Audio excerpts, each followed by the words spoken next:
Welcome back to Women in Construction. Yeah, writing letters, you couldn't, if you broke down on the side of the road, well, I can get on with this, I can get on with anything. But I was into trouble, so they were always trying to find something for me to do.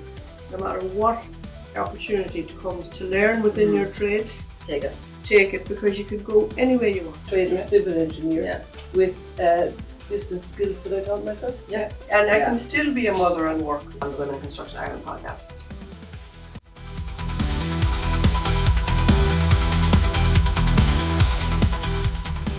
Welcome back to Women in Construction podcast on iPropertyRadio, where we shine a light on the incredible, remarkable journeys of women in construction. In this series, we will have 11 women with completely different roles and responsibilities within our construction industry, and we're going to interview them, asking them roughly the same questions, and so we can compare some of the answers. We have seasoned professionals to rising stars. Our guests will share their stories, insights, trials, tribulations, everything, an honest look at the industry as it stands. So the podcast aims to inspire and empower the women that we have in the industry, but also provide some motivation for some of our young women coming up who might be interested in joining us in our industry. So today on episode 4, we are welcomed with 2 amazing women in our construction industry. We have long-standing careers and still to this day working in the industry. We have Paula Cosgrove and Deirdre Foran. So I'm going to ask you just to do a brief introduction to yourselves, how you got into the industry and what track you've taken till today. Whoever wants to go first, jump in. I don't mind. Well, okay. My name is Paula Cosgrove. I work for Sulis, and I look after the curriculum for 2 crafts, plumbing and pipe fitting. Now, I've been working in this industry since I left school. When I left school, by some unknown thing, I just ended up going to do an apprenticeship in plumbing. Nobody in the house was in the industry? No, basically what happened, I was finished my leaving cert. It was a family-run business. And my father came in one morning and he says, you better get up, you've no summer job, you're going to work, we need people to lag pipes. There you go. And I never looked back. There you go. So the decision was made for you nearly. Yeah. And where have you gone from then? You done your apprentice and you Did graduated. my apprenticeship, loved it because I was getting paid. Which is a big part of it, yeah. Did my year off the job as it was back then in Galway. Loved that too. Met some great lads, had great instructors or tutors. Finished then and was working in the industry. Did a little bit of travel like we all do. Was over in the States for a while, worked over there for a while. As a plumber? As a plumber down in New Jersey.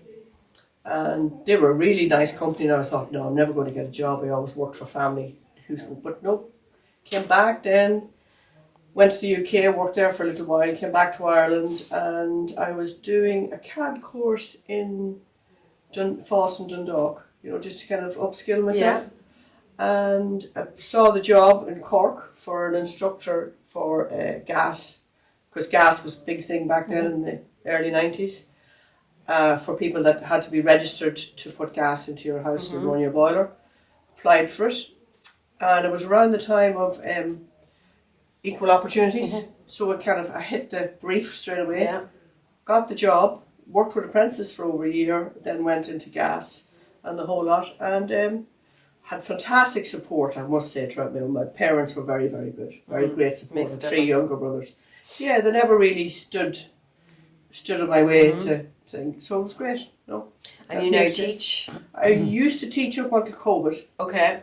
But because we couldn't teach and the guys that were coming in were paying to do the course because they were out of their time to become RGI registered or Offtech registered. So I was asked, would you go up, would you be seconded to Sulis for a little while? I said, yeah, sure, why not? And I'm still here. Yeah. So far so good. You I like can go it? back to Cork if I want at any stage. Yeah, I do. I love it. And even it's something that we had in a previous episode with Mairead, like even if you're in such a niche area as plumbing, it's still broad and diverse what you can do in this one area. Yeah, because I'm working now from administration side. So when I started this job, used Microsoft Word and all that, I knew PowerPoint because I used it in the teaching. Yeah. All this these skills had to go. Yeah. Emails, we came right through the era. Myself and Mairead, and I'm sure you feel the same, Deirdre. Writing letters. Yeah, writing letters, you couldn't, if you broke down on the side of the road, well, you couldn't lift the mobile phone and get rescued. Stuck out the thumb. Or did it yourself. With the big, huge tellies. Yeah. So, no, it's grand. Times have changed. Yeah. Deirdre, tell us a bit about yourself. So, my leaving cert, I'm the 3rd of 10. Oh, wow. So, being at the top end, I guess, there was no such thing as grants for NUIs at the time, and I got social care in Cork.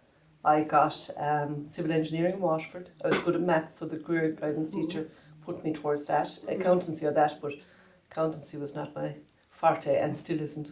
But anyway, At least you knew that. yes, it was good to know that Yeah. at the beginning anyway. And then the third thing was an aunt of mine had got me a job as a receptionist in a doctor's office. Okay. They're So, three I extremely know. different I'm avenues. telling you, but I was kind of troubled, so they were always trying to find something for me to do. Keep you out of trouble. Yeah. So the thing in Cork was going to cost money. Okay. The doctor's job was paying £25. Yeah. And there was an ESF grant for people who went into engineering and science. £27.50. Oh, well then. Decision made. Yeah. Get on your bike, cycle in now to Waterford. Yeah. And we got her £27.50. Yeah. Gave a tenner of it to my mother. So again, while it was your choice, you were kind of led in that direction, Yeah. do you know? But it was economics back in the 80s. It wasn't your choices. Yeah. It By was. the way. Yeah. You know, we're always yeah. told It was you know, what you made weren't allowed sense. to lie in bed. No, there was It no was such what thing. made You couldn't sense. afford it, yeah. Yeah. Yeah. It's like, what can I do to get me to the end of Yeah. this week, you know, to get to the end of next week? Yeah. And then from there, tell us a little bit where you went. So I did 2 years in civil engineering in Waterford. Graduated in 83.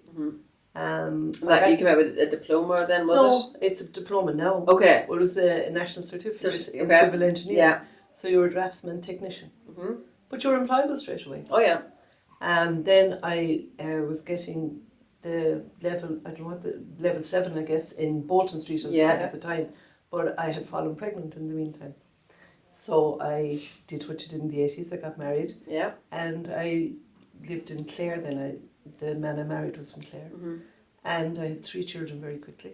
But I drew plans, I did maps. You kept in it. I kept Yeah. doing it, yeah. Yeah. And you could do that with your 2 years. Your You could. third year was just to further it.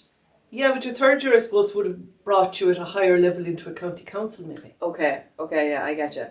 So, and you were telling me previously before this, so you ended up going back and doing your... Yeah, so in 2014 then I had worked almost, 30 years in the industry, and can't even remember the minister at the time, but he was bringing in a standard that people had to have an ordinary degree to present plans for planning permission. Yeah, So rather than face unemployment, I faced LIT.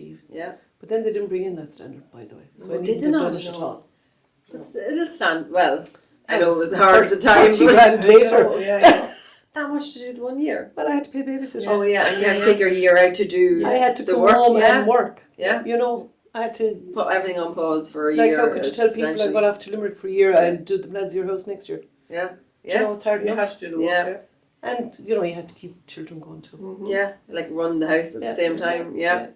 And at the minute, you have your diploma and you're still... I have an ordinary degree. Yeah, and you're So, still working away doing Yeah. plans mostly. I do plans, I do maps, I do house surveys, Very good. I do compliance for sales, surveys for purchase, mapping.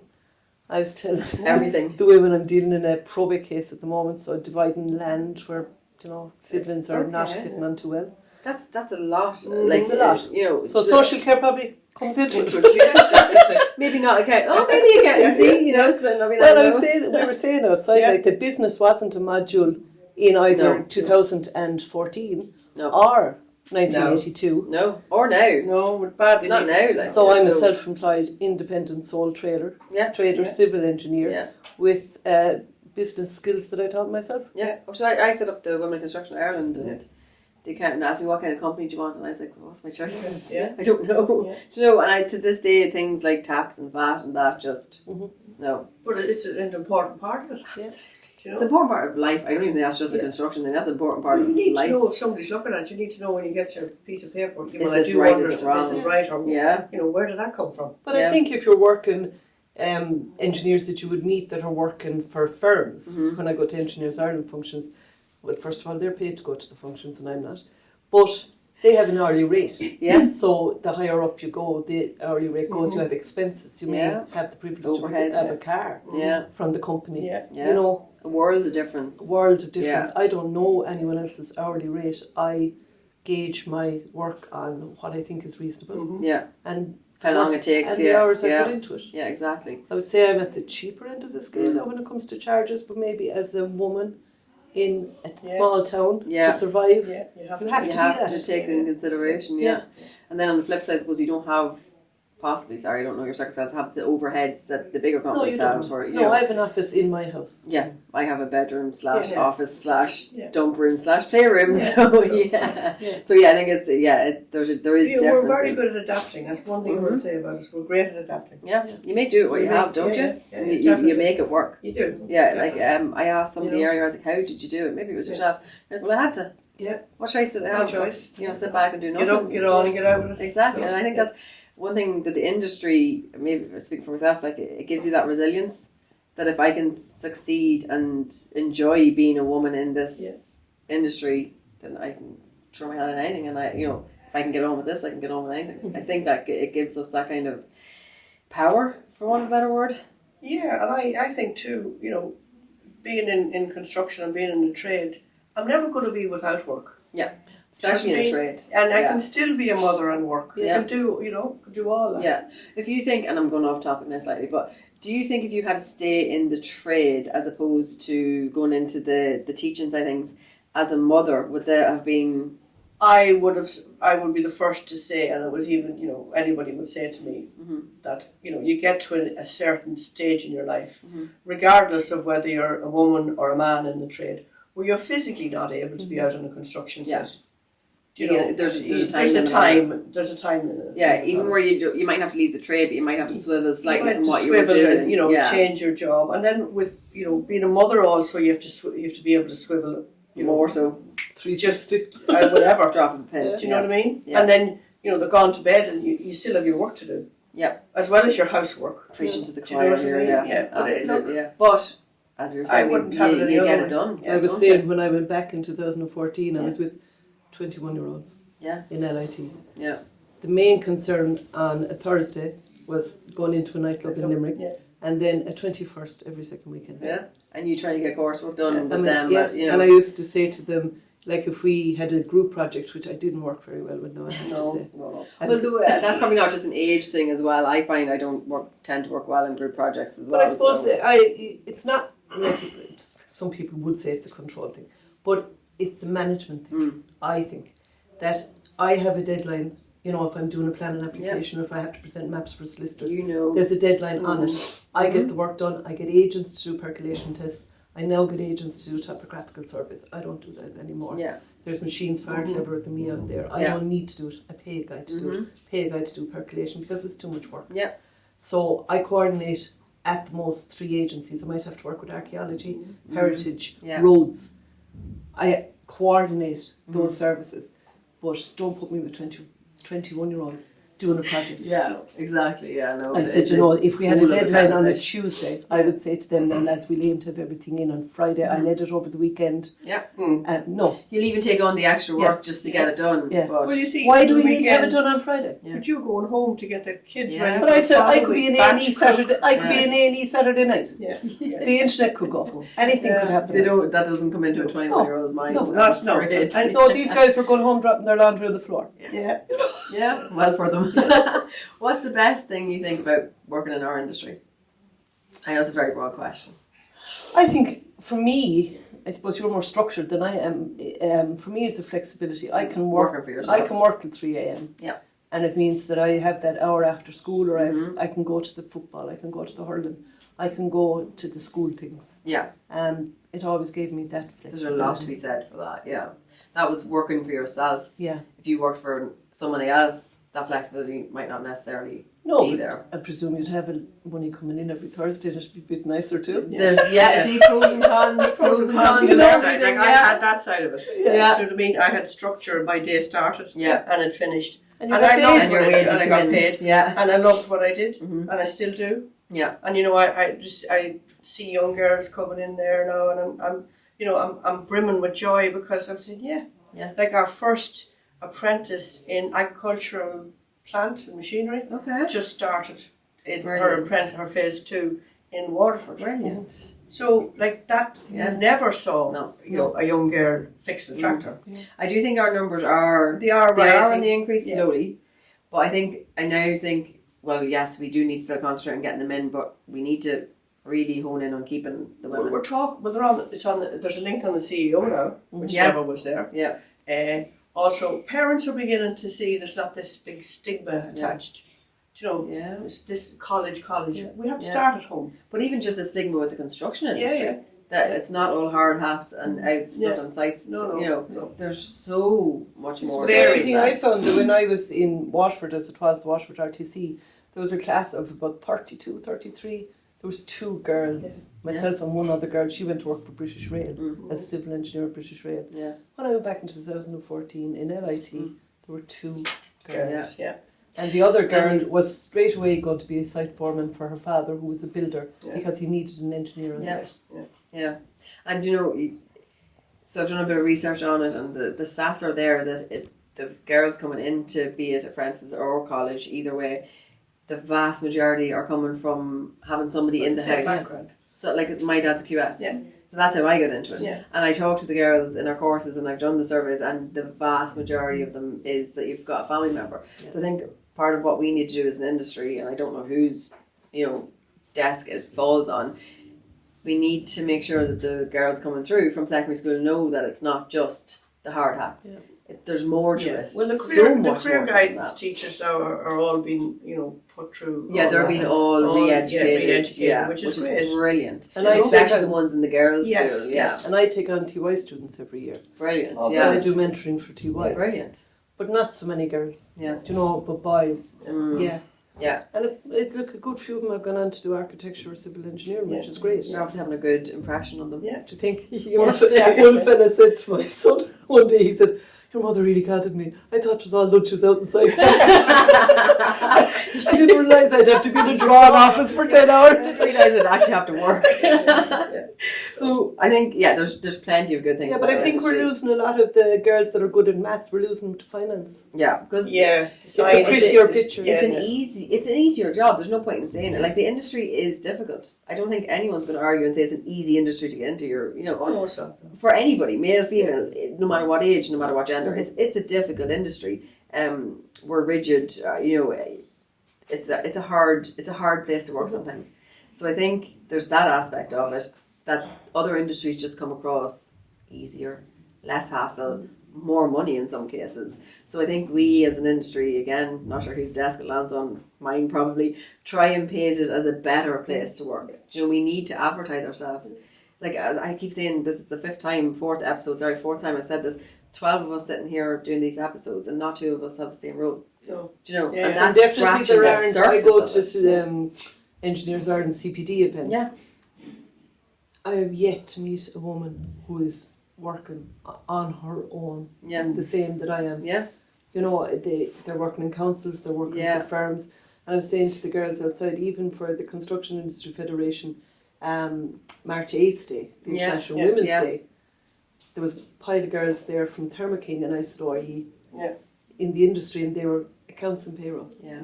They were sent along. So the stats are, and this is one thing that really, really annoys me, that there's 170,000 people in our industry on any given day. Mm-hmm. Of that, 9.3% are women, right? But of that 9.3%, we don't have a stat to say how many of us are actually, whatever you want to call it, technical roles, construction roles, whatever way you want to say. When you discount, and I'm not saying they're not important roles, because HR and admin, of course, they're absolutely essential. But when you get it down to our engineers, our apprentices, I reckon now, my maths could be totally wrong, there's definitely less than 600 of us in Ireland. Well, we can find out the figures of the apprentices. But when you get it down to craft apprentices. Oh no, we can get it down to craft. Maybe I'm wrong, but I can't find the figures on CSO or anything like that where it says women in these roles. I can get women in construction, no problem. But when you break it down, so I've used European standards, and I reckon using them, you're stuck between 500 and 600. But I would say a lot of civil engineers who are women, the easier things to work for a council. Oh, absolutely. Of course it is. Yeah. Who wouldn't want 30 I left the industry 30 days annual leave and maternity pay? I'm the prime example of leaving it to get an easier job. Like, I don't think it's easier, but it's a job to be able to do your other commitments. It's the work-life balance. Yeah. You know what I mean? And we've kind of moved on to the being a mother too. Yeah, do you know what I mean? And I had a conversation. But I didn't want to stay at home all day. You I had a conversation with a male engineer months ago, and he said, well, you made the choice to be a mother, so you decided to give up the It industry. takes two people to be able to. And I was also Was like, there a choice attached to it, by the I way? was like, what? I was like, I physically could not work in the construction industry around where I live. I could work in Dublin and I'd still be handing over all my money to a childminder. Yeah. Because the crash isn't going to open at 5 o'clock, so I can go to Dublin, and it's not going to open till 8 o'clock. And it's another mortgage. Yeah, and my parents work, thank God, my in-laws work. You know, Yeah. it's not that I can ship them off to the next door No. neighbour. And the conversation got very heated, and he's like, you keep coming back to that you were pushed out, Joanne. You weren't pushed out, you left. And I was like, no, I was pushed out. You decided to have a baby. I said, yes, along with the vast majority of other women as well. I think Who are the lucky stats enough are. Aren't you lucky? Your mother had a baby. Yeah, like I think we're still coming up against very few, Yeah, I know. very few. He's in the minority, let's be honest, but we are still kind of coming up about. So, to me, work-life balance was the biggest thing. I couldn't stay on site, and I miss it so much. I genuinely do, but I had to.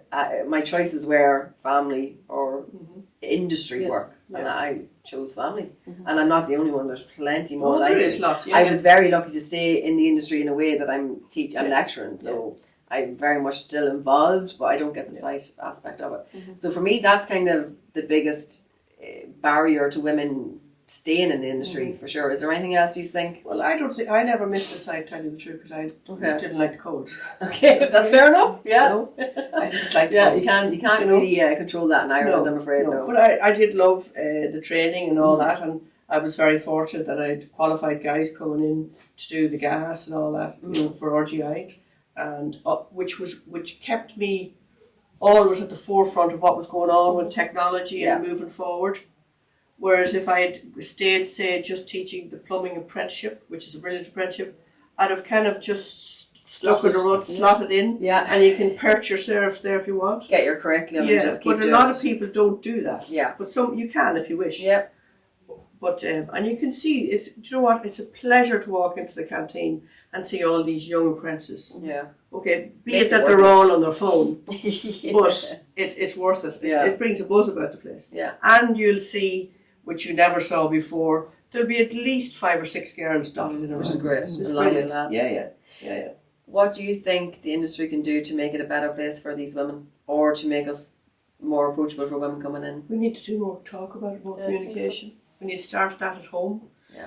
We need to have more of these. Yeah. You know, we need to be going to the school. We need Awareness. to talk with the parents. Yeah. Yeah, that's even And getting them subject in. orientation too, definitely. Definitely. And I think all these groups that are there trying to push apprenticeship, we all need to get together. There's too many Everyone's trying to do it on their limbs. own. Yeah, I think we need to kind of, get And there's together. a snobbery in schools. Yeah. There's these targets for getting people into third level education. And I mean, we spoke about it, that they get into third level, after 12 months they're gone. They don't go into second year. They come back, they may do And apprenticeship. there's no but statistic that's on not that. captured. That's not captured. Nobody is looking at that. No. So I've done research on third level education, and I can get any amount of research you want on the amount of people coming in first year. You don't know how many Nobody people. looks at the amount of people coming out in fourth year or third year, whatever it is. And we have to And go you- back to what you termed the tertiary degree. Yeah, well, the tertiary degree is coming in now, which is brilliant. Absolutely, yeah. So the tertiary degree is the route I would have taken. Yeah. That I did the 2 years and you could be a technician, draftsman, be employable, get a job. Yeah. Go back at a later date. Or even go back part-time. Yeah. We've so many part-time courses available now, which is absolutely brilliant. These earn as you learn and your apprentices. There's so many opportunities available now to get into the industry. I think now we might need to switch it a bit to keep them in the industry, because when I was looking for women in your generation to do this, it was so hard to get women who are still in the industry. I could get lecturers like me, but I don't want I'm not in the industry anymore. I wanted industry, and it was so hard. So hard to find people who were able. Quite a women who few were able to stick it out. women instructors now at the moment Yeah. in the trades. Like which was me, never, who have left. Yeah, but that never. This is a phenomenon. It never happened before. great. Like I was one of. I'd say I was lucky when I started. Was the 3 of us? Yeah. Even, like downstairs was all the apprenticeship. Yeah. Right. And upstairs was the white collar. What are you doing down here? Oh, but I'm over here with the plumbers. What? Yeah. Do you know? And But do you that's still get that? no. No, that's gone. But even the last Safe Pass course that I was on, Oh yeah. there was one girl from the ESB there. Stop. Everyone else was a man. Yeah. It's a shame. So that's not good. It is a shame. Last question. Would you recommend the industry to a young woman coming up? And if the answer is yes, what's your one key piece of advice? I would think that there are easier ways to be a civil engineer in Ireland than the route I have taken. Okay. But would you recommend a civil self-employed engineer? Yes. Okay, yeah. Yes, Just of maybe course. not the way you've done it. Self-employed Yeah. engineer Self-employed is very difficult. Self-employed anything is difficult. Yeah. But yes, Yeah. yes. Like, I mean, you'd be talking about business, but I spend probably a day a week ringing people saying a bit of money there, Yeah. but you get a chance to do it. Or, Yeah, like there's a full day of just admin, I imagine. Yeah. Yeah. Do you know, Would you recommend, do you think? I would. I have 2 children of my own, but neither of them went into it. If But they came to you and If said, I want to be a plumber. I would be the first. I'd help them in every way I can. I would ask them to make sure, no matter what opportunity comes to learn within your trade, Take it. take it, because you can go any way you want. Yeah. And you can travel all over the world because you have to use these all the time, you know, Absolutely. which is brilliant. That's one thing I've picked up Do you through know? the episodes. Everyone's mentioned that Yeah. you can take what you've learned Yes. and run with it. I You can go remember anywhere. years ago my daughter coming home and she wanted me to plait her hair. I go, God, darling, I said, I'm no good at plaiting your hair. Everybody else gets it. I know I'm no good at plaiting your hair. But I said, go back in and tell them, but your mother can fix the toilet. Yeah. I might So not that be was her plastic hair. getting Yeah, out of it, yeah. exactly. You know? Yeah. But no, So we're in agreement. It is a is. good place Yeah. for out of it my is, yeah. 6 children, none of them want to be No. a self-employed civil engineer for sure. No. I have a chemical engineer, I have an animator, I have a guy in finance, I have a surfer type dude. A bit of everything. and I have a fella that's supposed to be doing business in Limerick. But It's supposed to be. And I have Yeah, a daughter who may go into pharmaceuticals or yeah. but something. they've all got get up and go. But my Where did business they get that after from? 40 Yeah. years is Yeah. going to die with me. You Yeah. think? May not. Oh, I think so. I don't think they'll take it on You anymore. never know. You never know. You never Somebody know. might take it on. Yeah. Never Listen, know. thank you both so Thank much you as well, thank you. for coming and joining us. Thank you for tuning in to the Women in Construction Ireland podcast. And this is our 4th episode, so thank you again to Paula and Deirdre. We hope that this has provided some insights to young women who may want to come into our industry and also a bit of motivation for women already in our industry. We need to, as always, thank our sponsors, Futurecast and Industry for SkillNet, and as always, our producer, Caoimhe Scully, who without her, this would not be possible. So we have one final episode coming up, so join us shortly for episode 5 on the Women in Construction Ireland podcast.